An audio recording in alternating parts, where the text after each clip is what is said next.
Mga idol, magandang araw po. Luto tayo ng hipon. Ayan. Hipon at pritong isda, mga idol. Ayan.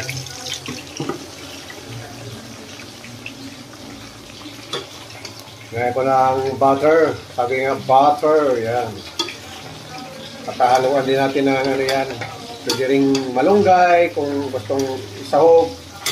Spinach, kangkong, pwede rin sa gabi. Ay, naku, ang sarap ang yani. Lalo na pag gabi na may gata sa Bicol. Oh, yummy. Ito yung isasahog mo. Naku, at mayroon pang sili-sili. Lada. Yan, sabi nga. Tapos talagyan mo ng dahon ng sili. Lada na dahon sa Bicol. Sos, Ginoo.